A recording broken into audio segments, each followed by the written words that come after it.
Kalau berkahwin dalam persaraan, kena ingat pesara-pesara lelaki lah. Kalau berkahwin dalam perkhidmatan, dalam persaraan, penerima tu hanya dapat 20 tahun daripada tarikh bersara.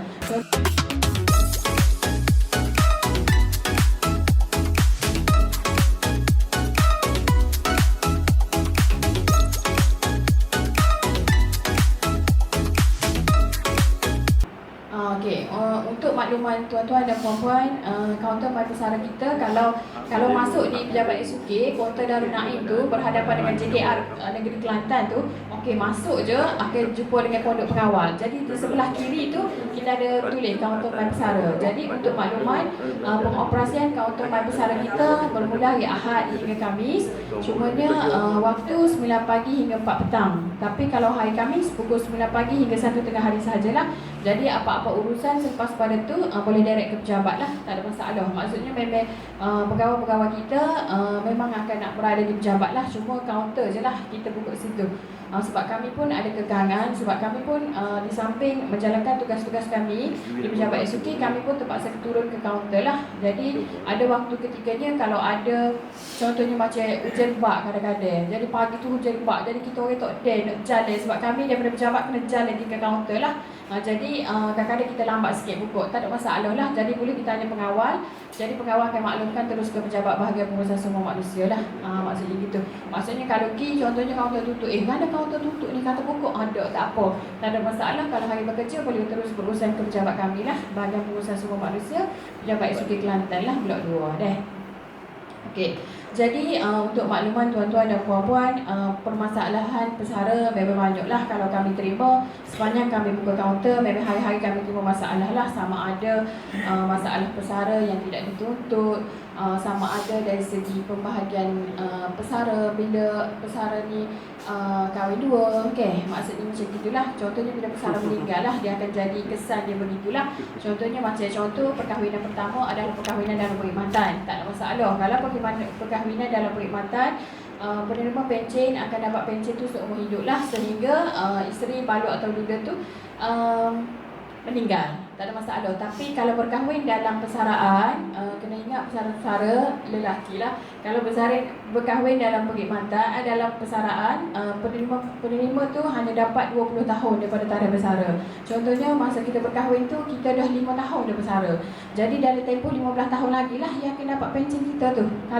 Kalau lah 20 tahun tu, alhamdulillah kita panjang umur, diberi kesihatan yang baik, kita tak meninggal lagi, tak ada masalah. Jadi tahun ke-21 andai kata kita meninggal, jadi isteri kedua yang kita berkahwin dalam persaraan tu dia tak dapat pencen lah, sebab antara tempoh yang kita berkahwin dengan dia tu melebihi dah 20 tahun daripada tarikh pencen.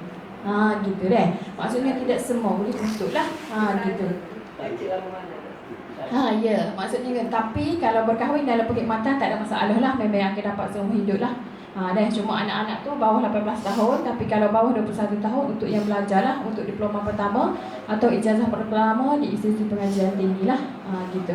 Tu boleh kita buat samakan lah. Untuk kehilangan kad pesara pun tak ada masalah, boleh buat dekat kita. Untuk perubatan, kalau klaim perubatan, pesara-pesara ni banyak juga klaim perubatan, sama ada dialisis ataupun klaim-klaim di hospital untuk alat, contohnya ikutlah, maksudnya nak masuk besi ke, jantung ke, tak ada masalah. Cuma kalau untuk perubatan, kalau kami di SUK, kami hanya uruskan perkhidmatan awam negeri sahaja. Untuk persekutuan kena direct hantar ke KUAP lah, biasanya USM ataupun mana-mana hospital kerajaan, HRPZ ataupun hospital-hospital lain, memang dia dah tahulah untuk tuntutan perubatan sahaja. Tapi lain-lain boleh terus ke kaunter mai pesara kami lah. Ada soalan lagi ke? Assalamualaikum. Tadi Puan cakap ni bila kahwin, bila dah pencen kan, kahwin dalam pencen lah. Jadi katalah isteri tu memang tak ada lah, meninggal contohlah. Baik, jadi katalah kita ada anak kita ni, anak yang bawah daripada 18 tahun. Bagaimana dengan pencen kita kalau kita meninggal? Boleh. Sama ada boleh ke isteri hak yang baru ada pencen ataupun boleh direct penuh pada anak kita. Maksud tuan, maksudnya katalah berkahwin dalam pesara. Okey, lepas tu pesara tu meninggal. Pesara meninggal, jadi pencen tu boleh kodok ke isteri. dan anak yang kita ada dengan dia. Maksudnya anak yang kita, Anak kita lah. anak kita lah. Tapi masa tu kita anak maksudnya kita dengan isteri kedua lah. Anak macam pertama lagi. Isteri pertama. Tapi Okey. mana anak tu baru masih lagi kata jantik pun belajar lah. Boleh. Tak ada masalah. Dari segi anak tak ada masalah. Sama ada isteri pertama atau isteri kedua, tak ada masalah, memang dapat lah. Memang dah ada share dia. Maksudnya untuk share, pencen tu anak satu share, suami isteri dua share. Cuma pembahagian share tu bila saya katakan tadi, kalaulah berkahwin dalam persaraan, isteri tu hanya dapat 2 share yang berkahwin dalam persaraan tu sehingga tempoh 20 tahun sahajalah. Tapi kalau isteri pertama berkahwin dalam perkhidmatan, tak ada masalah lah, memang dia kekal lah. Termasuk anak-anak yang bawah 18 tahun tu, sama ada anak kita dengan isteri pertama, isteri kedua, isteri ketiga, tak ada masalah lah, memang dia layak dapat lah. Cuma kita kena maklumkan kepada JPA lah. Okey, kita juga ada satu kes, contohnya pesara ni berkahwin dua. Okey, dua-dua tu dalam perkhidmatan. Maksudnya bila dalam perkhidmatan, isteri pertama layak dapat pencen, isteri kedua pun dah layak dapat pencen sebab dalam perkhidmatan, bukan dalam persaraan. Okey, tiba-tiba bila pesara tu meninggal, isteri pertama ni dengan isteri kedua hubungan tidak berapa baik lah. Okey. Jadi bila meninggal, bila pesara tu meninggal, tiba-tiba isteri pertama sahaja yang menuntut pencen sebab malah hoyak kot isteri kedua ikut dia lah. Okay. Biasa.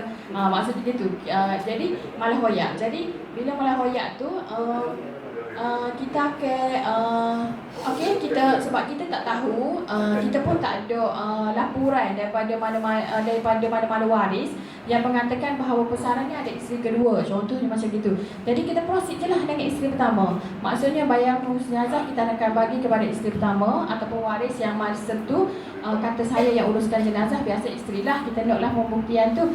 Okey, jadi isteri pertama dapat, anak di isteri pertama pun dapat. Jadi tiba-tiba duduk dalam 2-3 bulan, contohnya isteri kedua mari dekat kaunter mai pesara. Dia kata ke kita, dia kata saya pun sebenarnya layak dapat sebab saya ni adalah isteri kedua. Jadi tak ada masalah lah. Jadi masa tu kita akan bagi borang. Jadi bila kita bagi borang, pengiraan pencen tu dah lain dah lah. Maksudnya isteri pertama akan dapat 2 share, isteri kedua akan dapat 2 share. Jadi JPA akan bagi, bila kita hantar ke JPA, jadi JPA akan kira balik dah buat pengiraan. Katalah dulu isteri pertama dapat 1,000. Jadi dia akan cari kurang dah lah. Dia akan cari, dia dapatlah 500 atau 800 macam gitu. Ikut pembahagian share. Berdasarkan bersama anak lah. Anak akan dapat 1 share, isteri akan dapat 2 share. Jadi mesti isteri pertama akan tahu, mesti isteri kedua ni dah tuntut. Ya, memang gitulah. Jadi bila nak mari kat kita, dia nak marah kat kita tak boleh lah. Sebabnya memang pembuktian isteri kedua tu, masa dia nak mohon pencen daripada pesara tu yang meninggal tu, memang dia ada bukti. Maksudnya ada surat nikah, ada belakang-belakang kita nak. Jadi tak ada masalah lah. Maksudnya gitu. Jadi pada akta pencen, memang dia kata memang boleh pembahagian share tu, tak ada masalah lah kepada isteri pertama atau isteri kedua dan seterusnya sehingga 4 isteri. Jika berkahwin dalam perkhidmatan. Kalau berkahwin dalam persaraan 20 tahun sahajalah tempoh dia. Tak ada masalah lah. Kita memang ada kes. Jadi tak setakat ni tak ada lagi mari balas-balas kita, cuma mari jerit-jerit mengadu. Mengadu gini-gini saya tak dapat apa-apa. Tu kami tak dapat buat apa-apa lah kalau memang tak dapat. Contoh gitu. Lepas tu kita pun banyak kes. Jadi kita pun menjadi macam PJPA. Jadi macam kimak nasihat pun kita tak ada masalah. Kita memang tak ada masalah. Maksudnya pegawai-pegawai kita memang bersedia lah. Okay.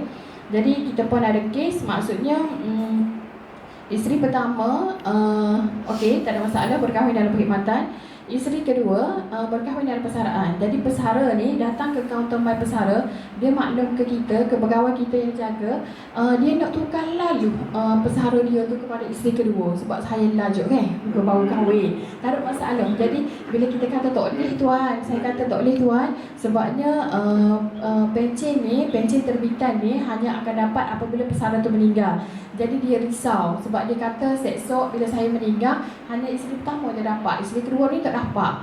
Sebabnya nanti dia tak uwi lah, muka balah gini-gini. Tak boleh lah sebab kami pun mengikut akta. kira lah wak mari tu saudara ke, siapa-siapa ke, tak boleh. Jadi akta pencen memang tetap akta pencen lah. Kami tidak berkompromi dengan mana-mana ni, cuma kami ikut peraturan lah. Kami di kaunter pesara. Jangan kata pula orang tu boleh, orang ni tak boleh. Tak boleh lah. Okey, cuma ada satu persoalan yang puan tanya tadi, untuk anak OKU dia akan dapat seumur hidup pencen, ya. Jadi masa permohonan pesara, bila nak bersara dia akan ada satu borang permohonan anak OKU.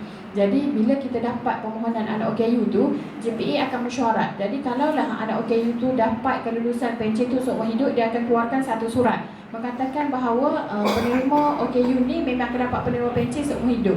Tapi dia tak akan dapat lagi lah ni. Dia akan dapat selepas pesara ataupun bila pesara meninggal akan dapat kepada penerima pencen. Sama ada isteri atau suami tu kita panggil penerima pencen. Jadi akan dapat ke situ apabila penerima pencen tu meninggal baru dapat kepada anak OKU lah seumur hidup. Jadi kalau puan kata tak ada dalam sistem, boleh tengoklah dengan kita. Sebab biasanya kalau keluarkan surat tu daripada KUAP ataupun JPA, memang benda tu ada dalam sistem lah.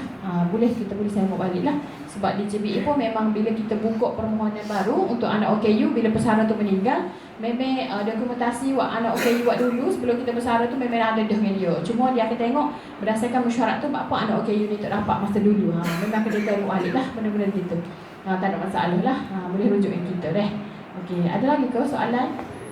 Satu lagi puan, masa nak berada OKU dan suami, bila pencen atas tujuan kita bersama, pencen katalah saya meninggal ni, pencen saya dapat lebih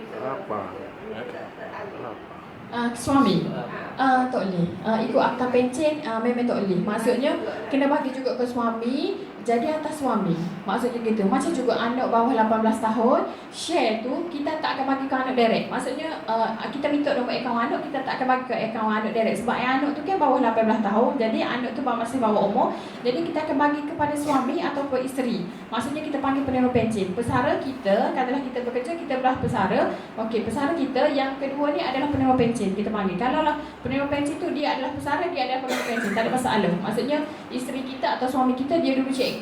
Bila kita bersara, okey, dia bila kita meninggal dia pun menerima pencen kita dan dia pun pesara dia. Tak ada masalah, dua benda, tak ada masalah dah. Tapi kita panggil penerima pencen. Jadi ikut akta pencen memang kita kena bagi ke dia. Jadi cumanya kalau dia kata kalau kita buat persetujuan, tak sehuilah kau. Atas dia. Maksudnya dia kena masuk ke akaun anak ke, masuk tabung haji ke gitu. Macam juga anak bawah 18 tahun pun sama gitu. Sama ada mati dalam perkhidmatan ataupun mati dalam pesara, tak ada masalah. Maksudnya memang share tu memang kita bagi. Cuma atas ibu bapa masing-masing lah nak bagi ke share tu kepada anak. Contohnya boleh pencen bulanan katalah 1,500. Biarlah share ni muka untuk anak aku 2 orang jadi 200 orang. Nak masuk tabung haji siap-siap. Dia tak tahu pun muka dia kecil lagi. Tak ada masalah, tu memang atas kita. Tapi di JPA memang kita bagi terus kepada waris lah. Gitu. Dah.